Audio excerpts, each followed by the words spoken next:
Hi, I'm Tony Northrup, and for Chapter 10 of my book, Stunning Digital Photography, I'd like to show you how to use a remote shutter timer. Now, I don't usually spend a lot of time in specific gear stuff, but a lot of people struggle with getting these stupid things to work. And the model I recommend is made in China, and the manual shows it. It's pretty impossible, and they can be a little clumsy. So I'm just going to show you quickly how to work these things. Now, quick recommendation on the hardware. Your camera manufacturer, Canon, Nikon, Sony, whatever, will make something like this. They'll call it an intervalometer or a remote shutter trigger, and they're going to charge you way too much. I highly recommend these cheap Chinese things. They usually cost about 15 bucks. You can get them on Amazon or eBay. They're made under different brands, so I don't even know what to tell you what the model name is, but just search for remote shutter trigger or intervalometer, and then look for this particular design. You can see this one's Shoot, this one's Newer, and then I have another one that's under some other brand. So I don't know what they're called, but you'll recognize it when you see it. It's got this little slidey thing here. So the first thing you'll need to do is to connect it to your camera. Just about every camera will have some special port on the side. And when you buy your remote shutter trigger, you'll need to buy a model that matches your camera because the ports are different. Like Canon has a couple of different across their camera bodies, and Nikon has a couple of different ones. So make sure you get the one made specifically for your camera. So that slides right in there. And now, whenever I push this button, you can hear the shutter go, right? All right, so that's easy. If you just want to use it as a remote shutter trigger, just push this button. If you want to lock the shutter open as if you were holding this button down, just push it in and then push it up. And that holds it down. And your camera will just keep shooting. If you have it in continuous shutter mode like I did there, it'll just keep shooting forever. And that's really useful for star trails. You wouldn't do them that quickly. You'd probably set your shutter to like 30 seconds, but then you can just lock it open. Now, most of the time when you use a remote shutter timer, you're going to put your camera into bulb mode.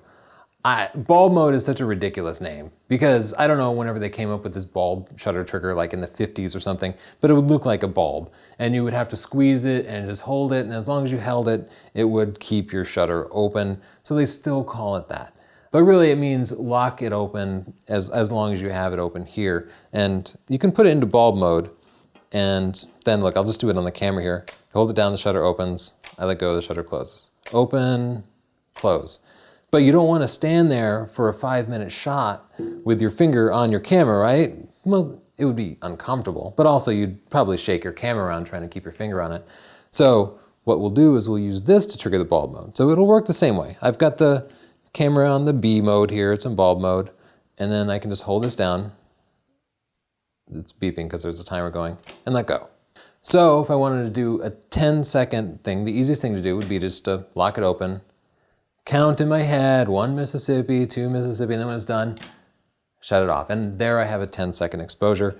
You'll still set the ISO and aperture from your camera body. Now, besides just being a remote shutter trigger, these things are intervalometers. And an intervalometer is a ridiculously long name for a very simple device that tells your camera to take a picture every 5 seconds, every 2 seconds, every 10 seconds. And you can control how long you keep the shutter open too, if you're also using bulb mode, but you don't have to. I know what you're thinking, why don't they just put this in the camera? And I don't know. Camera manufacturers should definitely build an intervalometer into their cameras, and while they're at it, they should allow you to go beyond 30 seconds with the shutter speed. Give me a 5-minute shutter speed. Why not? There's no good reason. I shouldn't have to have one of these. But every major camera manufacturer, even with the pro level cameras, doesn't introduce these features.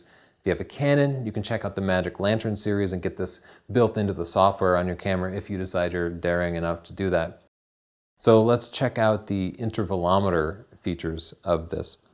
Now, just for now, I'm going to set my camera back to manual mode because you don't necessarily need to be in bulb mode to use the intervalometer. At the top here, we have delay, which tells you how long it's going to wait before it takes that first picture. And then it has no more impact after that. Then long tells you how long it's going to keep the shutter open. That will only impact your camera if your camera's in bulb mode. Any other mode, long makes no difference whatsoever. Interval is how often it's going to take the pictures. So if you want to take a picture every 5 seconds, you'll set the interval to 5 seconds. N is the number of pictures that it will take. And the little musical note there tells you that it's going to make sound. The sound is really annoying, so I almost always turn that off right away. So you can select the different modes by moving these cursors here, and you'll see the little black line as I'm moving through the different modes. So let's set it to a 3-second delay. I'm going to click the set button in the middle here, and it'll start to blink. That's hours, minutes, and seconds. So I don't want it to wait hours, nor minutes, just 3 seconds. So I'm scrolling over to seconds and then up to 3.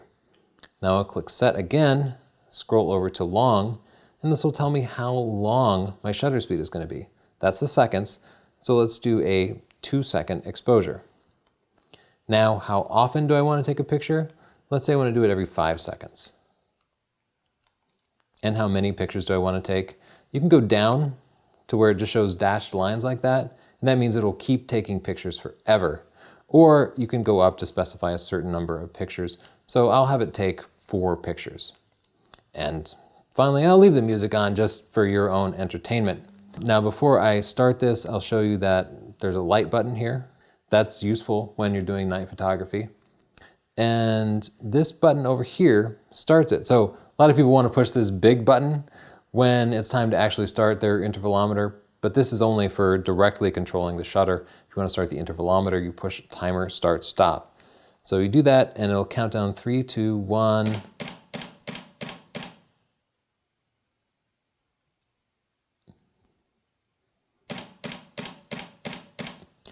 The reason it's taking multiple pictures is I don't have it in bulb mode, I have it in manual mode. So it just thinks I'm holding my finger on the shutter trigger and it's taking multiple pictures. If you wanted the shutter to stay open that whole time, you'll switch it to bulb mode. I'll demonstrate that in just a second.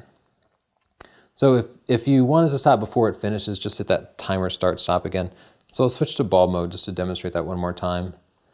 And start it up 3, 2, 1. This is the delay. Now it's the long, telling me how long I want to wait, and then it waits the interval. Shutter open again for the long. Now it waits for the interval. Shutter open again for long, then it waits for the interval. And it's going to keep doing that one more time because I told it to take 4 more. So to review, if you just want the remote shutter trigger, this button works exactly like the shutter button on your camera. Take a picture. If you want to lock it in, push it up like that. And if you want to take pictures on an interval, program it using this and then start it using this button up here. One final note about these shutter triggers, they take AAA batteries instead of AA batteries. What a pain that is, right? Because my flash is used AA's and I have AA's for everything, and this is the only thing in my camera bag that takes AA's. So keep some extra batteries. These batteries will last you more than a year. Even with frequent use, they seem to last forever, but then they'll suddenly die on you, which means you have to be lugging around this extra set of batteries that you can't use for anything else. But what are you gonna do? It's a small price to pay, right?